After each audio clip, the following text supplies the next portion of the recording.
1947 को संविधान सभा में डॉक्टर भीमराव अम्बेडकर द्वारा कहे गए उन शब्दों का उल्लेख करना चाहूंगा जो उन्होंने समान नागरिक संहिता को लेकर कहे थे। मैं व्यक्तिगत रूप से ये नहीं जानता कि धर्म को इतना विशाल और विस्तृत अधिकार क्षेत्र क्यों दिया जाना चाहिए ताकि वह हमारे जीवन को कवर कर सके या विधायिका को अपने क्षेत्र में अतिक्रमण करने से रोक सके।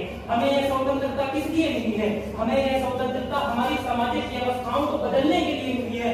हमारी सामाजिक व्यवस्थाओं में जो असमानताएं हैं, जो भेदभाव है, उनको खत्म करने के लिए मिली है। इसलिए किसी के लिए कल्पना करना कि व्यक्तिगत अधिकारों को कानूनी अधिकारों से या राज्य के अधिकार क्षेत्र से अलग रखा जाएगा, यह बिल्कुल गलत है। इसके बाद मैं उल्लेख करना चाहूंगा संविधान के अनुच्छेद 14 का, जो कहता है कि भारत का कोई भी नागरिक, चाहे वह किसी भी जाति से हो, चाहे वह किसी भी धर्म से हो, चाहे वह किसी भी समुदाय से हो, कानून के समक्ष समानता का अधिकार है। कोई भी व्यक्ति इतना ताकतवर नहीं है कि वह कानून के सामने जवाबदेह न हो, और कोई भी व्यक्ति इतना कमजोर नहीं है कि वह कानून तक पहुंच ही न सके। इसके बाद मैं उल्लेख करना चाहूंगा संविधान के अनुच्छेद 44 का, जो समान नागरिक संहिता की बात करता है। इसमें प्रावधान किया गया है कि राज्य देश के प्रत्येक नागरिक के लिए एक समान नागरिक संहिता को लागू करने का प्रयास करेगा।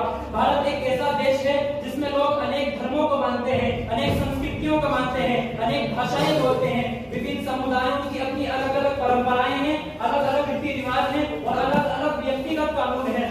समान नागरिक संहिता का उद्देश्य इन विभिन्न कानूनों को हटाकर एक समान कानूनी व्यवस्था जो सभी के लिए एक समान लागू हो, जो सभी को एक ढांचे में डालने का प्रयास करे। इसका तात्पर्य इससे है कि सभी का एक कानून व्यवस्था जो सभी के लिए, जो सभी नागरिक को एक समान लागू होगी। भारत की सबसे बड़ी पहचान इसकी अनेकता में एकता है। विभिन्नताओं में एकता भारतीय समाज की प्रमुख विशेषता है, लेकिन अलग अलग समुदायों के लिए अलग अलग कानून होने से समाज में विभाजन बढ़ता है। समान नागरिक संहिता एक समान कानूनी ढांचा प्रदान करके सभी नागरिकों को एक नियम के दायरे में लाएगी।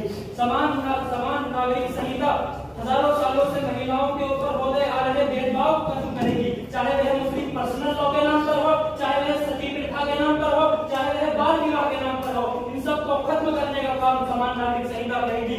इस विषय के विपक्ष में तर्क रखते हुए मैं आपका ध्यान आकर्षित करना चाहूंगा संविधान के अनुच्छेद 25 की तरफ, जो कहता है कि भारत के प्रत्येक नागरिक को अपने धर्म को मानने का अधिकार है, अपने धर्म का प्रचार करने का अधिकार है।